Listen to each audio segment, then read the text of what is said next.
Comienza una nueva semana, se están viviendo días muy intensos, tanto para el oficialismo como para la oposición, pero cómo se está viviendo el proceso para el plebiscito, qué cambios se están haciendo también al interior del oficialismo y específicamente de Renovación Nacional, son algunos de los temas que vamos a abordar junto a la diputada Paulina Núñez, vicepresidenta también del partido. ¿Cómo está? Bienvenida. Muy bien, Bárbara, buenos días, muchas gracias por la invitación. Bueno, cuéntenos, han sido días muy intensos, el plebiscito se está tomando parte importante de la agenda. ¿Cómo lo están viviendo ustedes dentro del partido?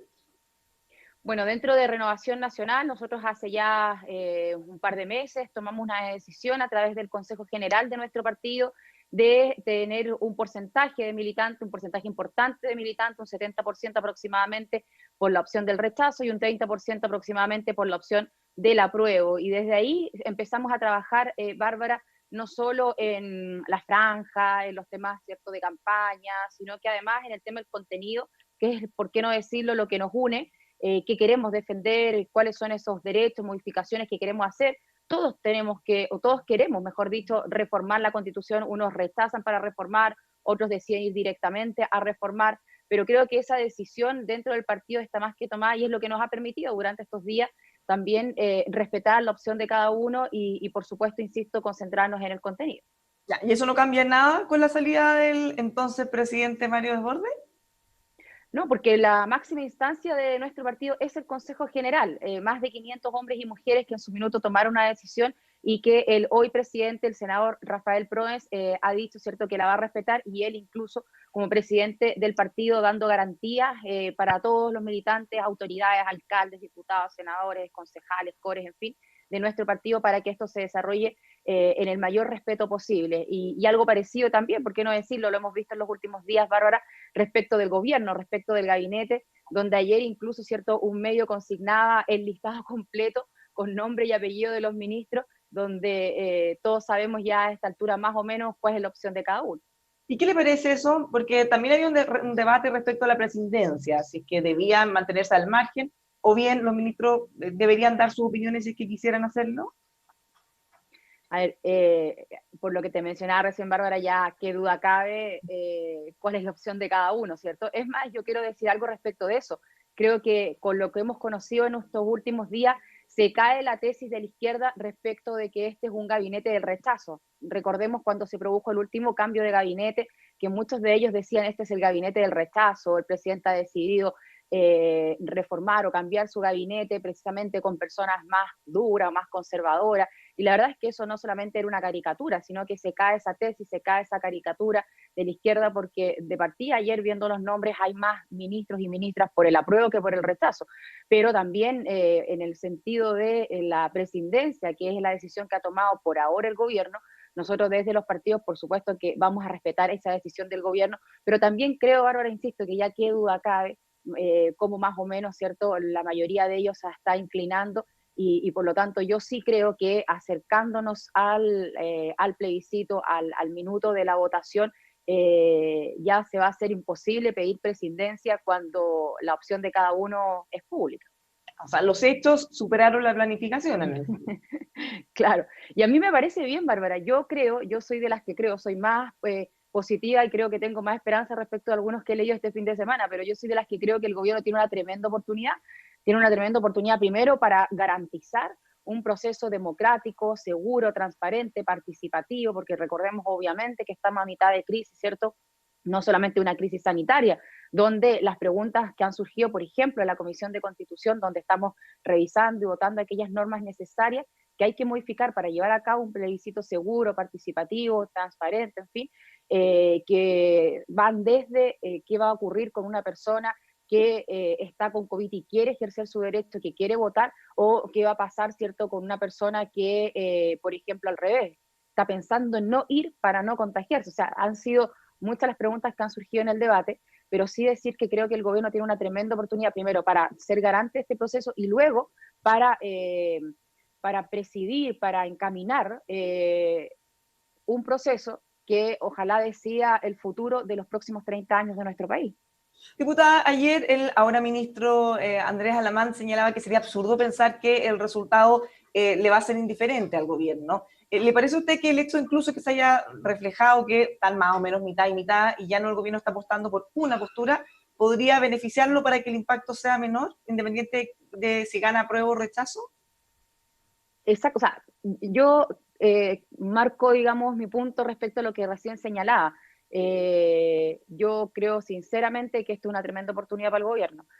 Primero, previo al plebiscito, de hacer de garante, que es además el rol que le corresponde, ¿cierto? De garantizar un plebiscito, primero de garantizar el plebiscito, segundo de garantizar un plebiscito seguro, participativo, transparente, en fin, y por supuesto, post plebiscito, yo insisto, yo, a diferencia del senador Alamán, creo que el gobierno tiene una tremenda oportunidad de guiar un proceso y, por supuesto, muy distinto a lo que ocurre con los partidos políticos, porque ganando el apruebo, el deber de los partidos políticos es llevar a los mejores hombres y mujeres primero a ganar la elección, porque recordemos que aquí vamos a tener que elegir eventualmente convencionales, y lo más importante, ir a defender y a debatir, y ojalá a aprobar aquellas normas que queremos queden establecidas en una constitución que nos lleve para los próximos 30 años. Por lo tanto, yo sí creo que en el caso del gobierno, no sé si marcarlo como que lo va a beneficiar o perjudicar, porque el rol del gobierno es distinto al caso de los partidos políticos, que en cierta forma nosotros nos medimos con el resultado de las elecciones, entre otras cosas.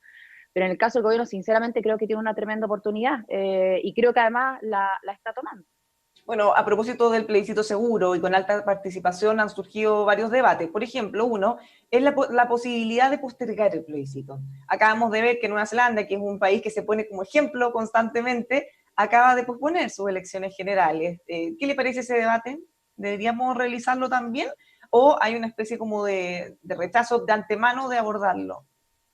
No, nosotros cuando votamos en el Congreso la postergación de distintas elecciones, recordemos que a fin de este año teníamos la elección municipal y de gobernadores regionales, y estas se van a realizar en abril del próximo año.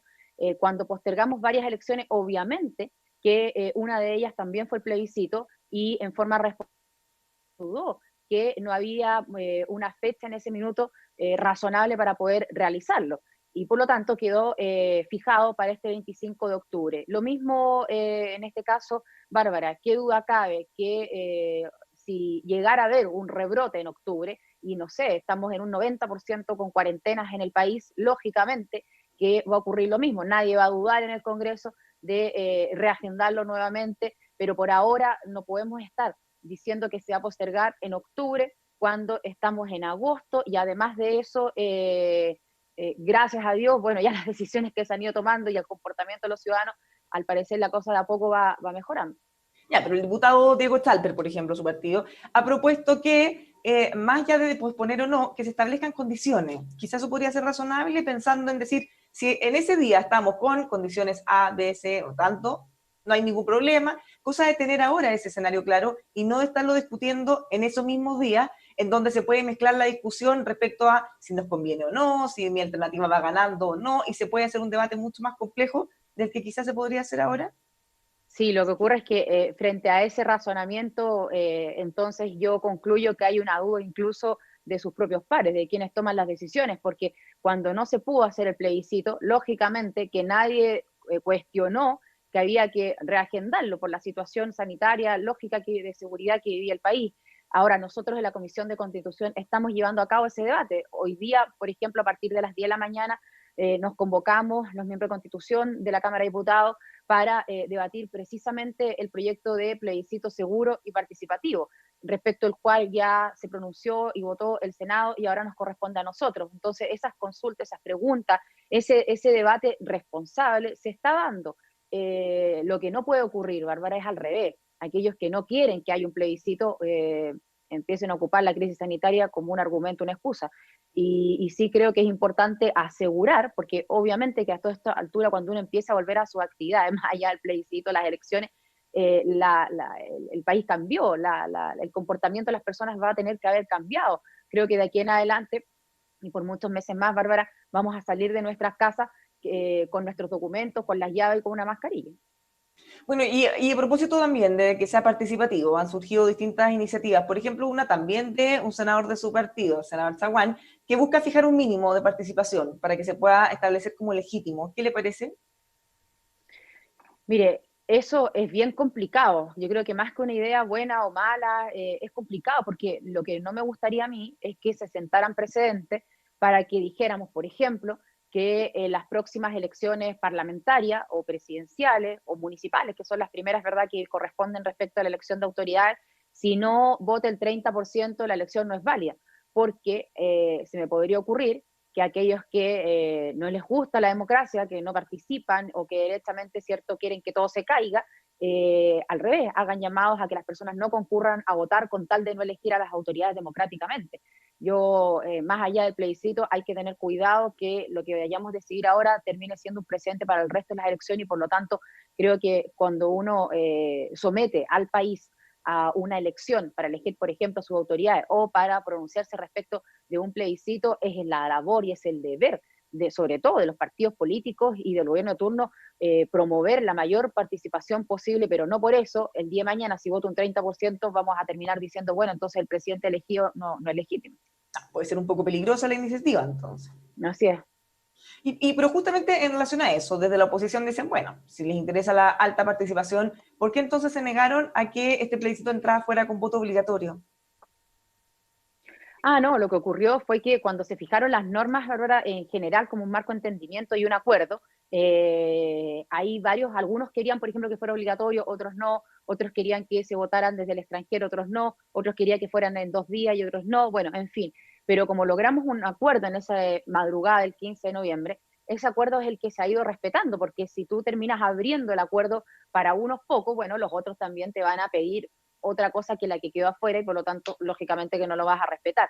Lo que sí, hace muy poco se logró un acuerdo y nosotros de hecho presentamos una indicación y yo soy autora de uno de esos proyectos de poder darle escaños a los pueblos indígenas. Y creo que eso es muy importante a propósito de todo lo que estamos viendo, por ejemplo, en la Araucanía, de que ellos también tengan una participación. O, por ejemplo, lo que se votó cuando se discutió el proyecto de que, recordemos, la convención va a ser paritaria. Es decir, en esta oportunidad va a ser 50% hombres, 50% de mujeres. O sea, distintas medidas, Bárbara, como para poder dar participación no solamente desde la mirada de quién va a votar, ¿cierto? Quién va a ir a decidir, sino que también de quiénes van a convocarse para poder redactar, modificar o reformar nuestra actual constitución. Dice que es complejo comenzar a cambiar cosas del acuerdo. Hay un proyecto de la UDI que está buscando que se haga una modificación para reemplazar en el segundo voto de la Convención Constituyente por el Congreso.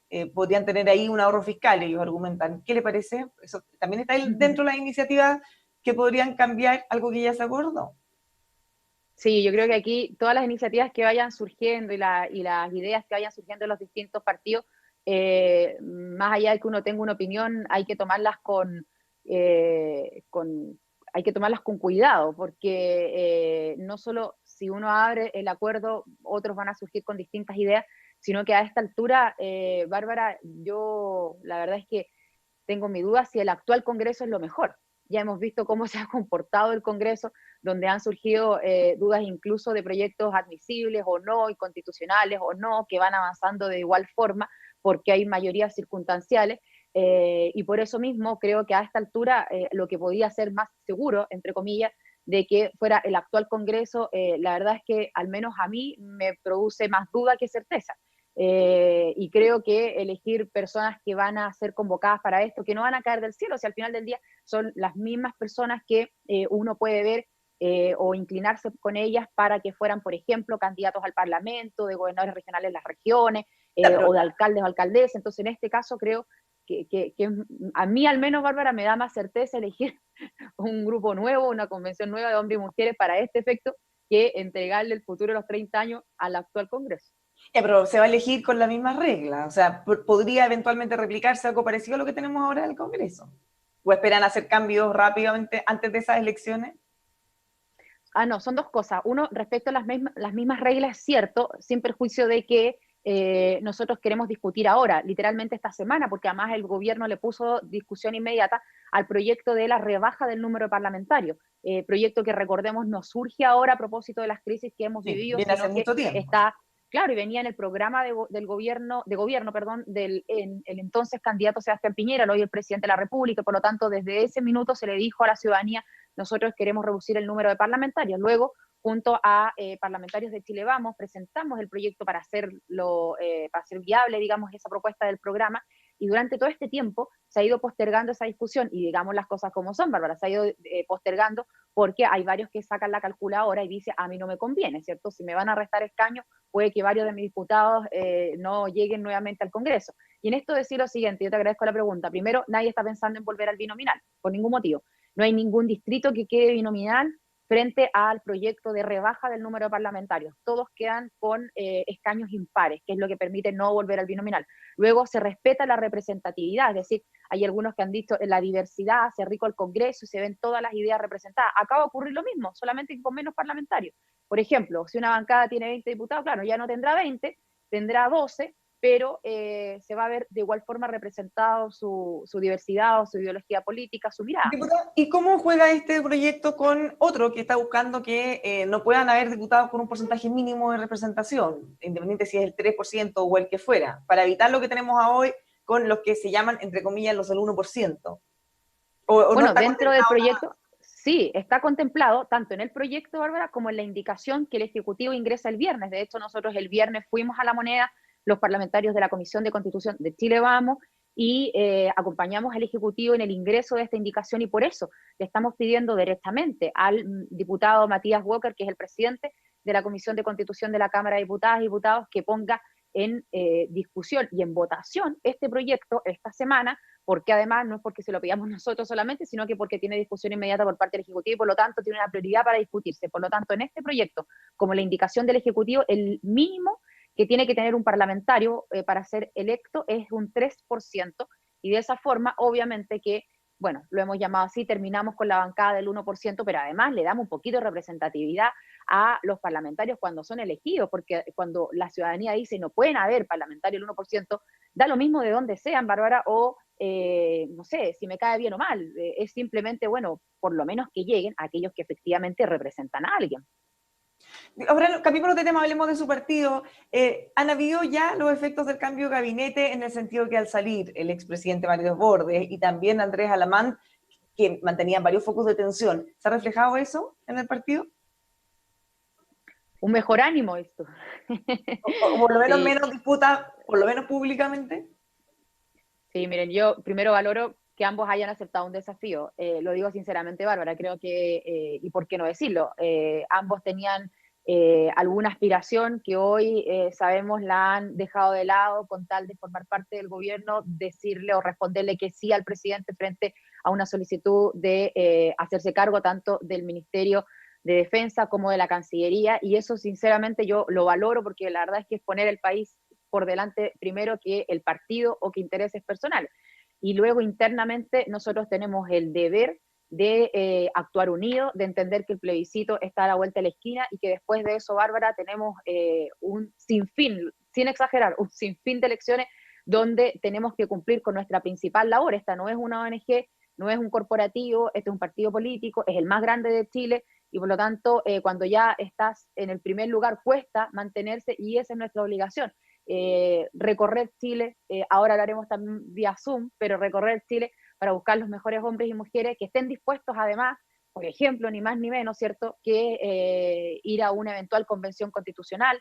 Tenemos muchos alcaldes que reelegir, recordemos que los alcaldes hay algunos que no van a poder ir a su reelección, en el caso de Renovación Nacional un poco más de 20, y por lo tanto tenemos tremendos desafíos que no nos van a dar tiempo, Bárbara, ni siquiera para andar discutiendo o marcando diferencias, al contrario. Yo Bueno, hay varias comunas emblemáticas justo a propósito de eso, como Vitacura, por ejemplo. Por ejemplo, y en ese caso, nuestro deber, Bárbara, es presentarle a los vecinos de Vitacura la mejor opción para que continúen con el trabajo que ha hecho el alcalde Torrealba de Renovación Nacional, pero además que logre proyectar la comuna, ojalá, ¿cierto?, en varios periodos más, y en eso no nos perdemos un segundo. Vamos a ir con el mejor candidato dentro de Renovación Nacional. ¿Han tomado definiciones respecto a si van a ser primarias en toda la alcaldía o van a haber políticas tradicionales como el que tiene mantiene, por ejemplo? ¿O van a pelearlas todas? No, no, no. En general, el que tiene mantiene, eso es cierto, ¿cierto? Alcalde, por ejemplo, que puede ir a su reelección de uno de los partidos de Chile Vamos, en general va a poder ir a su reelección. ¿Dónde se hacen primarias? Ya sea en el alcalde de Chile Vamos que no puede ir a su reelección, por lo tanto queda abierta, o por ejemplo, en municipios donde hay un alcalde de oposición. Y ahí vamos a tratar, ¿cierto?, de definirlo de esa forma, pero también hay otras fórmulas como, bueno, una encuesta o directamente si somos capaces de ponernos de acuerdo, porque, por ejemplo, un concejal es indiscutido, que es el que tiene la mejor opción, bueno, tratar de ver de esa forma también un apoyo único. Van a haber elecciones también en su partido. Usted ha dicho que le gustaría ser candidata a presidenta. ¿Cómo está ese ambiente y usted cree que podría tomar la posta del expresidente Mario Desbordes? Bueno, la verdad, Bárbara, para serte súper sincera, no está en mis planes. Yo lo ¿No que estaba o no pretendo, está? Ahora sí. ahora sí, sí, lo he visto también, ¿no? Yo lo estoy evaluando en forma muy responsable también y creo que es una opción que en ningún caso tiene que ser individual, tiene que ser una opción colectiva, no solo para que Renovación Nacional tenga la primera presidenta mujer, sino que también yo soy de región, yo represento a la región de Antofagasta, pero además partí siendo militante, seremi, en fin, en mi región, y creo que esa mirada de un militante de región también sirve, aporta al partido frente a lo que hemos vivido, ¿cierto?, durante los últimos años. Pero esa decisión la va a tener primero toda la militancia de nuestro partido y principalmente el Consejo General del partido que en los próximos días, en septiembre, se va a convocar tanto para ratificar las primarias, que es uno de los actos que tenemos que por ley, ¿cierto?, realizar dentro del partido, y además para decidir si el próximo mes de diciembre tenemos las elecciones o directamente, ¿cierto?, se postergan para después de las elecciones, porque también es un debate que se está dando dentro del partido de no someter al partido a elecciones internas cuando tenemos, insisto, un sinfín de elecciones en todo el país que tenemos que sacar adelante, pero hay otros que dicen, mira, zanjemos esto inmediatamente y tengamos elecciones. Y en mi caso, Bárbara, yo efectivamente no estaba en mis planes, lo digo sinceramente, porque nos queda además por terminar, varios meses por terminar esta mesa, pero lo estoy evaluando seriamente y obviamente dependiendo de las conversaciones y los acuerdos que uno vaya haciendo, vamos a decidir si competimos o no. Directamente es una competencia, nadie nos va a designar a dedo.